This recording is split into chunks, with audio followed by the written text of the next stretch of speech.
స్పీకర్ల కింద కూర్చున్నోళ్ళు జాగ్రత్త, మేమైతే బాధ్యతలం కాదు. అంత బెస్ట్ ఇచ్చామన్నా. అండ్ యుగేంద్ర గారు, అదే చెప్తున్నాను కదా, ఒక సైన్యంగా మన బాలబాబు గారు అందంగా చూపించాలి, బెస్ట్ ఇవ్వాలని వెళ్తాను. నాతో పాటు వచ్చిన సైన్యంలో యుగేంద్ర గారు ది బెస్ట్ వర్క్ ఇచ్చారు. శాండ్ స్టామ్ అది క్రియేట్ చేయటం, ఒక జనరల్గా యానిమల్స్ జోలికి, ఫైర్ జోలికి, వాటర్ జోలికి వెళ్ళకూడదు సినిమాలో. చాలా కష్టమైన క్రాఫ్ట్స్ అవి. ఎగ్జాక్ట్గా మనం అచీవ్ చేయలేకపోతే ఇప్పుడు వస్తున్న సోషల్ మీడియా చూస్తున్నాం, ఖాళీగా ఉన్న వాళ్ళందరూ దాని మీద పడిపోతారు.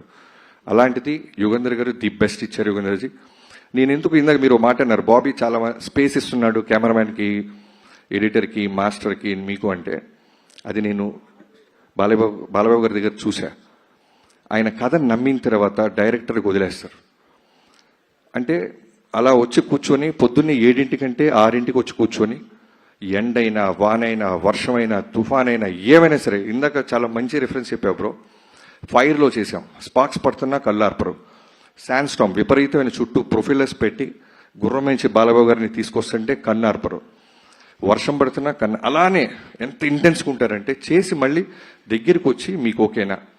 తర్వాత చాలా గుడ్ క్వాలిటీ ఏంటంటే బాలబాబు గారికి డ్రామాలు ఇష్టం ఉండవు, ఓవర్ యాక్ట్ చేయకూడదు ఎవడు. అది నేను 3-4 డేస్లో అర్థమైపోయింది. మనం వెళ్ళిపోయి బాబు బాబు అంటే ఆయనకి నచ్చదు. అలానే ఫ్యాన్స్ ఎవరైనా వచ్చి కాళ్ళ మీద పడుతుంటే నచ్చదు. మీరు మీ పనులు చేసుకోండి, మా పనులు మేము చేసుకుంటున్నాం.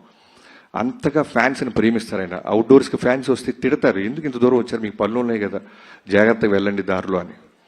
సో మిగతా నా రైటింగ్ టీం, బాబాయ్ మోహన్ కృష్ణ గారు, మీరు మీకు తర్వాత చెప్తాం. మీరు బాలకృష్ణ గారితో మీరు వేసిన జోకులన్నీ చాలా ఉన్నాయి, రికార్డ్ చేసాం, అన్నీ తర్వాత ప్లే చేస్తాం. సో మోహన్ కృష్ణ గారు, నాది ఆల్మోస్ట్ నా 2003 నుంచి నా జర్నీ. ఒక రక్త సంబంధం లేకపోయినా బాబాయ్ అని పిలవటం మొదలెట్టాను. నాతో పాటు నిరంతరం నాతో పాటే ఉంటాడు ఆయన.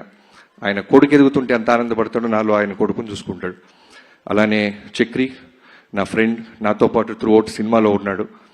ఫ్యామిలీకి నాలాగే దూరంగా ఉన్నాడు, ఎన్నో ఎఫర్ట్స్ పెట్టాడు. బాలబాబు గారికి బెస్ట్ ఇవ్వాలి, బాలబాబు గారు బెస్ట్ ఇవ్వాలి, మా బాబాకి బెస్ట్ ఆపర్చునిటీ వచ్చింది అని. And Vineeth, thank you so much. Teasers, promos, posters అన్నీ ఎన్నో బాధ్యతలు తీసుకొని నువ్వు టిల్ డేట్ ఎక్స్ట్రాడినరీగా మనం రిలీజ్ చేస్తున్నాం.